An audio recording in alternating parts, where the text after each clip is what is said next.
So when I was about 2 years old, apparently my favorite show was Barney the Purple Dinosaur. But I think it's kind of obvious that I don't really remember much about this show, other than like the "I love you, you love me" song. I mean, I was literally 2 years old. I have no memories of this. Screw it. Let's take a trip down memory lane and let's watch Barney. Wait a minute, the Barney Christmas special? Wait a minute, I need an excuse for reviewing this.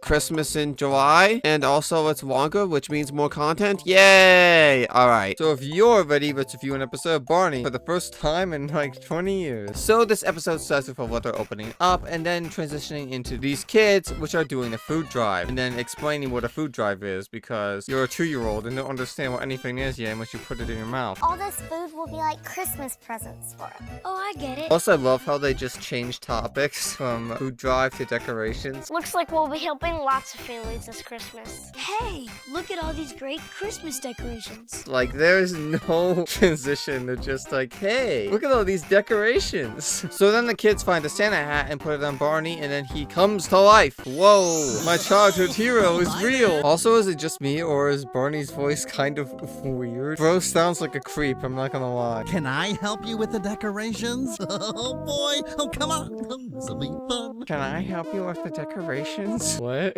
And then we get our first song of many to come about loving the holidays. I love the holidays, I do. So after the song is over, I have a feeling I'm gonna be saying that a lot, BJ comes in with more food for the food drive. Then we get a whole segment about snowflake buddies for some reason. Butter snowflake buddies. They're paper snowflakes like these, and each one has the name of a person on it. Well, I don't expect 2-year-olds to know what snowflake buddies are. I do. So this is completely useless information to me. Thank you, Barney. You have taught me nothing. Thank you for nothing, you useless reptile. Also, what is this sitcom transition here? Last year, Baby Bop couldn't wait to see her very first snowfall.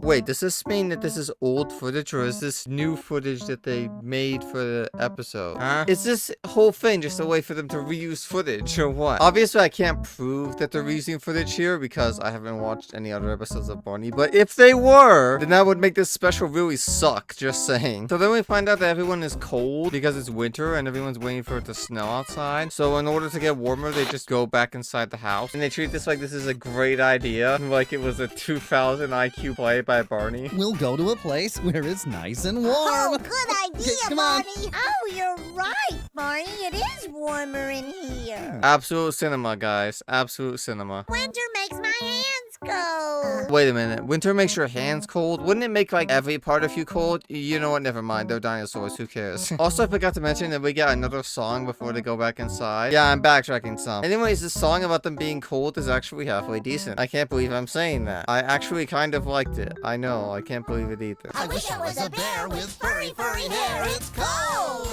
Or maybe not. Hey, yo, freaky dinos up in here. And snowflakes fall from the clouds. I wonder what they taste like. They have a very special snowflakey taste. No way, Sherlock. Snowflakes taste like snowflakes. What do you know? Also, they start singing another song about eating snowflakes. If all the snowflakes were bubblegum and cupcakes. Okay, this is just a filler song. This isn't even like a good song. It's 0 out of 10 stars on Spotify. So Baby Bop, getting all hyped up after singing a song about eating snowflakes, really wants to see some snow. So she walks outside of the house hoping that there'll be snow outside, only for there to be not a single drop. I'm gonna see some snow. Oh, snow! No snow! Oh, there isn't any. Oh, where is it, Barney? It is going to snow, isn't it? Dang, Barney and friends must live in Florida. All jokes aside, I actually felt this a little bit, which is more than I thought I would say. So good job, Barney, I guess. I don't know, man. Then Barney tells Baby Bop that you'll have to wait for it to snow and that the conditions have to be just right. So Baby Bop tries to wait it out, but ends up getting really tired of waiting for snow to come. So then Barney tells her to make paper snowflakes instead while they wait for the real snow to fall. And we get a whole song about cutting the paper. Okay, this has gotta be another filler song. Well, they had to stretch this out into an hour somehow. 1 little, 2 little, 3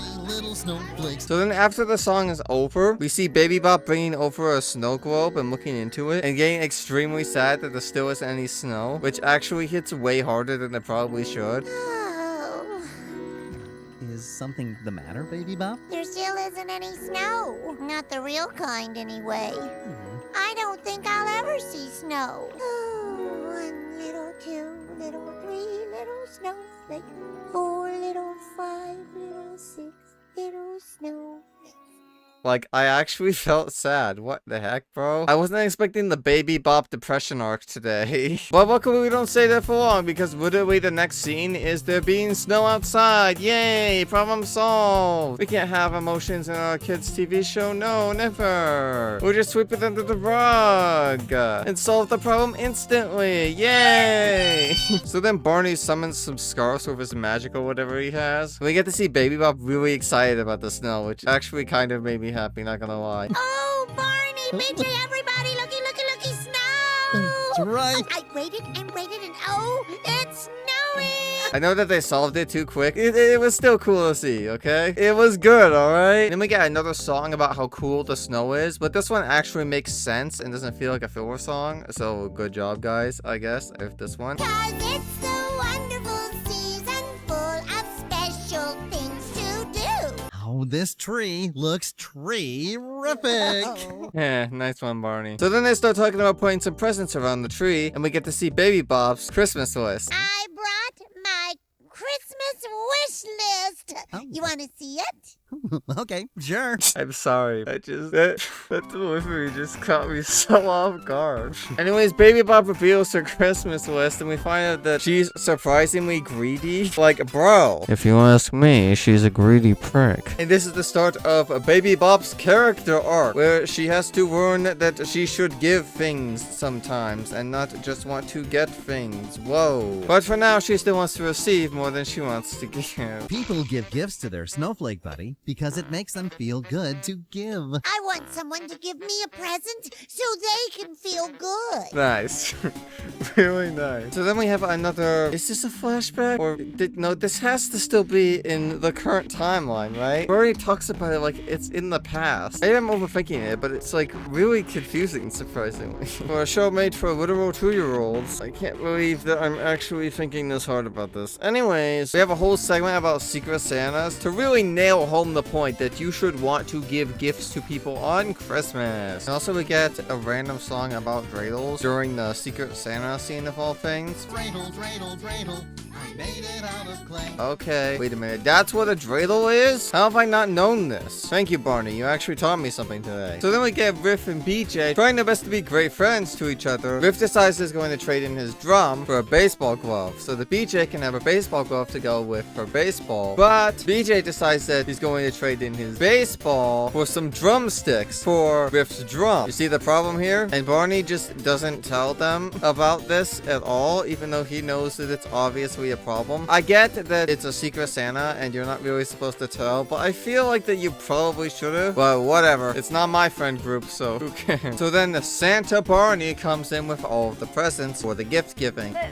we don't have a tree to put the presents under. Wait a minute. What do you mean you don't have a tree to put the gifts under? Brother, we literally had a whole segment about this. That was the reason that you wanted the gifts to put under the tree in the first place. I know what's missing. Presents! Am I going insane? What? How do you mess up your plot that badly? They literally messed up their own plot. So then we have the most useless musical number in this whole thing about them getting the tree where they literally already have one. Also, Barney and friends sing the word gay. Gay and bright.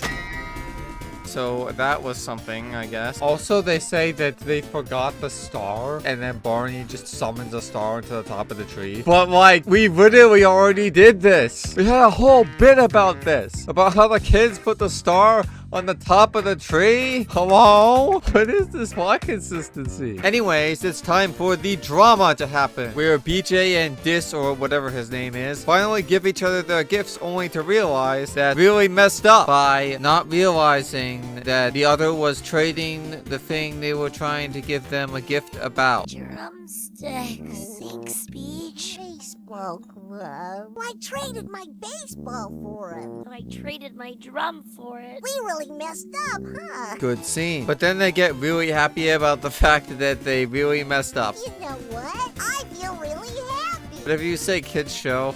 And then right after, we get a scene about Christmas carolers. And also, they're the most stereotypical looking carolers, I guess, that I have ever seen in my whole life. Something about this is really funny to me. Anyways, after the Jingle Bells Batman Smells song scene, Baby Bop is finally coming around to the idea of giving gifts to people and actually wants to do that now. Well, I want to give gifts to my friends, too. You got a lot of friends, sissy. But for some reason, Barney stops her from giving gifts to all of her friends and switches her to making cards. Alright, whatever you say, Barney. We can all make cards together. That sounds like fun. This sounds like fun. And while they're making the cards, Barney literally just reads the entire story of A Night Before Christmas, with the only notable things about this being art style change when the kid looks out the window, and also this very cool CGI of Santa. They clearly had a very big budget for this movie, whatever. Anyways, after the story time, we get to see all of the Christmas cards that they made. We put them in a basket on our dinner table, and every night we read a few of them together as a family. Oh my.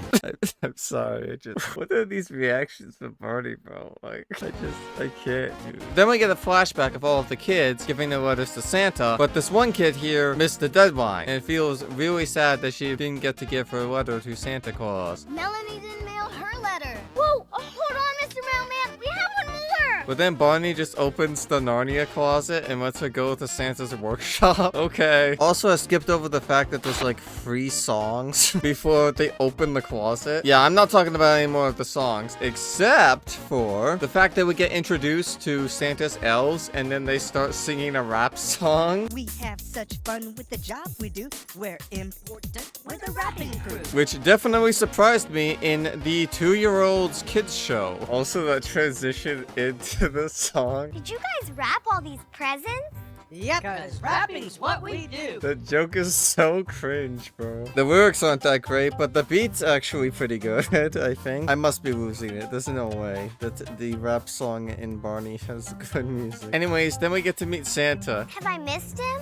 Ho ho! No, no! I swear I've made a joke like that before. Anyways, we get musical number 57 about Santa's book. We get to see that Melanie's name is in Santa's book. Okay, why not? Anyways, she comes back from the North Pole and tells all the kids that she was there, but they don't believe them until the cardboard turns into a real elf and brings her her bag, which she left at the North Pole. You met Santa? I think she's just pretending. Hey, Melanie, you left your purse at the workshop. Nice job on being good this year.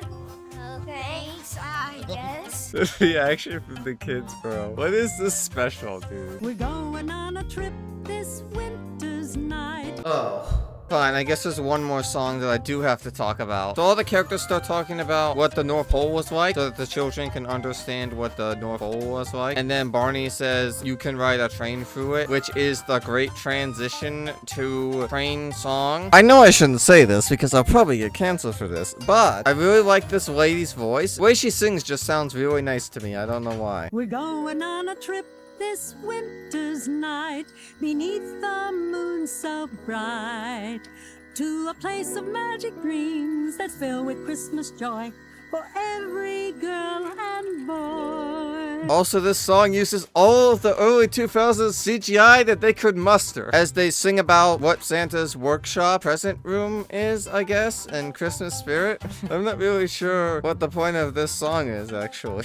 Anyways, end of song, where we cut to main characters saying how much they enjoyed their snacks, and then the kids say that they wish that they could go to Santa's workshop someday. And then Barney has the goal to say, well, maybe someday you will. Like, you literally don't have the abilities to just open another gate right now through the Narnia closet. Like, bro. But then they start talking about a nutcracker, and then that transitions into them doing a play of the nutcracker. This special really is just random Christmas stuff for the heck of it, bro. Also, I love this Windows Movie Maker curtain transition. It looks so good. Nah, just kidding. It looks cheap and like garbage, but it's charming. Also, the girl saying that's me is kind of cute. Named Clara. That's me. I like it. Anyways, after the first song, Barney explains more of the story, and then we get, hey, yo, you can't wind them like that. That's diabolical for a kid's show. Anyways, second song number, and then, hey, look at that, it's over. That's weird. That was a short song. Anyways, main characters say that they made a present for Barney, and he acts very excited and happy about this, and it's definitely not unsettling and kind of creepy. And instead of just giving it to him, they make him search for it, which this is definitely just padding, 100%. Anyways, he eventually finds the gift, which they hid inside of the food drive stuff. Kind of feel like that isn't really a good place for them to hide it. You think they would hide it somewhere else? Like, that seems like the worst spot for them to hide it, bro. What if he messed up the food drive? But I digress. Turns out that the gift is a stocking for him, which is kind of nice, I guess. Anyways, it's time for the character arc to be resolved from Baby Bop. Drum roll, please. Believe it or not, but she now likes to give presents. And I've decided I like giving presents. It is a lot of fun, isn't it?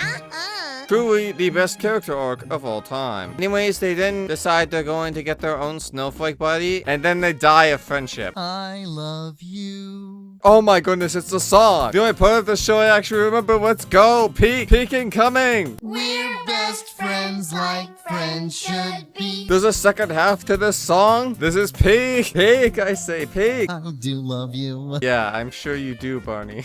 Actors that betrayed you definitely haven't done some weird things in real life with children. No, definitely not. I can't believe I haven't made that joke sooner. And then the camera pans down to the Barney plush that we saw at the beginning of the special, and that's the end of the episode. Special, movie, whatever. You decide. Okay, if I'm being honest, this was absolute cinema. It was a 20 out of 10, and I recommend everybody watch this. It was the greatest experience of my life, and it has made me a changed man. No, all jokes aside, well, this is fun to revisit for nostalgia reasons. I can't honestly recommend that anybody watch this as an adult unless you're stupid like me and are the type of person that likes to get a kick out of watching stupid kid stuff or like to hate watch things. I can't really recommend it. But with that being said, I really like the Baby Bop segment about how she was sad that it wasn't going to snow. That actually hit surprisingly hard, and I wasn't really expecting it. And also some of these jokes by Barney made me laugh more than they should have, which either says something about the show or something about me. And I really hope it's about the show because I'm not ready to face whatever that means for my sanity. Also, I think there was like way too many songs. Not to mention the general lack of plot consistency. Like when the kids put the star on the tree and then there's just no tree. But also I'm starting to think that just because they reused footage because this is a cheap special movie production, whatever, you know what I mean. And also I'm slightly regretting having picked this. Like I literally could have picked any episode and you had to choose the long Christmas special with filler.